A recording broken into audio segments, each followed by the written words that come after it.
Age home minister ये दो अगले लक्ष्य हैं। अगले उनके 2 टारगेट जो बड़े टारगेट है वो ये दोनों ड्रग्स और टारगेट घुसपैठी पे हैं, काम। ड्रग्स और घुसपैठी है। और जो आगे हैं उनको बाहर कैसे करना है उसके लिए वो इस बात को लेकर भी तैयार हैं कि इसमें जितना भी हमें वक्त लगेगा मैं लगाऊंगा, लेकिन ये टारगेट मुझे चाहिए। और ये वैसा ही कमिटमेंट नज़र आ रहा है जैसे 370 को लेकर बोलते थे, जैसा कि नक्सलवाद को लेकर बोलते थे। नक्सलवाद पे सौरभ उनका ये कहना था, जब उनको कहा गया कि आप एक डेडलाइन तय कर रहे हैं, ये बैकफायर कर सकता है पॉलिटिक्स में, मान लीजिए उस समय नहीं हुआ, 6 महीना और बढ़ जाएगा, तो उनका ये कहना था कि दोनों चीज़ें नहीं चल सकती, कि देश में नक्सलवाद भी हो और गृह मंत्री अमित शाह भी रहे, दोनों में से एक को तो ख़त्म होना होगा। तो या तो गृह मंत्री के तौर पे मैं ख़त्म हो जाऊं या फिर वो नक्सलवाद ख़त्म होगा।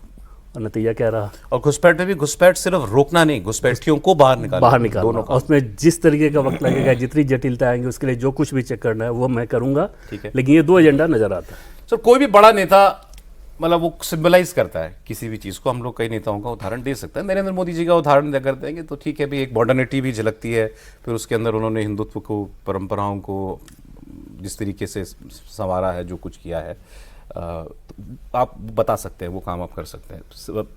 अमित शाह को देखेंगे या अमित शाह को स्टडी किया जाएगा कुछ वक्त बाद, तो अमित शाह क्या सिंबलाइज करेंगे? नहीं, मुझे सरदार पटेल का एक जो है उनकी घटना याद आती है। निज़ाम हैदराबाद का आदमी आया था से मिलने के लिए, तो उन्होंने वीपी मेनन को बुलाया, कहा कि भाई इनके होटल में ठीक से रुकने का इंतज़ाम किया। बोले नहीं, इन्होंने कहा कि वो जामा मस्जिद के पास रुकेंगे, तो वहीं रुके हुए। तो जो आए थे सज्जन, उन्होंने कहा कि सरदार साहब आपको इतिहास लिखने का काम करना चाहिए। सरदार पटेल ने उनकी ओर देखा, कहा हम इतिहास लिखते नहीं, इतिहास बनाते हैं। तो अमित शाह अब चूँकि गुजरात से भी है, वो भी मिलता है, गृह मंत्री भी है देश के, तो उसी तरह का काम कर रहे हैं जो इतिहास में याद किया जाएगा। मैं ऐसा नहीं, कोई एडमिनिस्ट्रेटिव काम जो है, छोटे मोटे काम उस तरह का नहीं है। और ये जो ओवैसी बोल रहे हैं, पता नहीं कैसे ओवैसी को भूल गया, जब सीए का कानून आया था तब आप उनका भाषण संसद का सुन लीजिए कि अभी सीए आया है, फिर एनआरसी भी आएगा। बिल्कुल।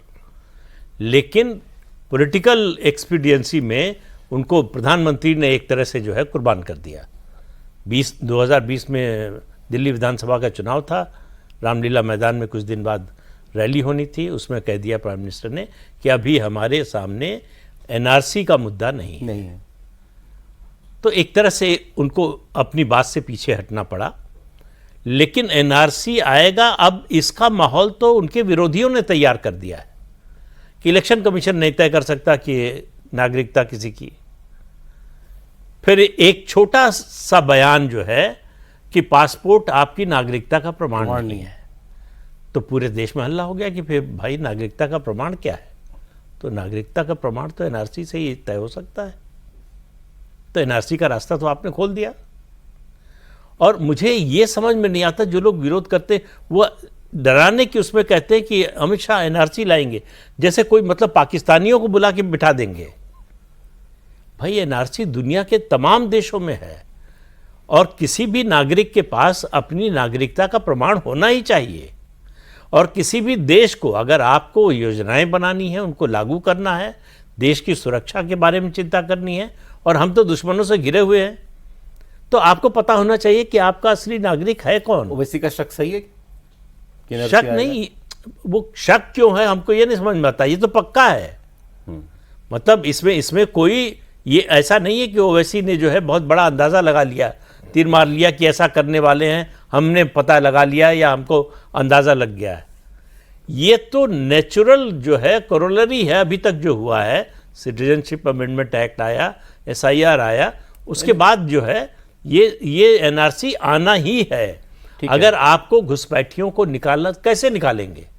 उसके लिए भी आपको मालूम नहीं कि हम घुसपैठिए हैं कि नहीं, तो हमको कैसे निकाल देंगे?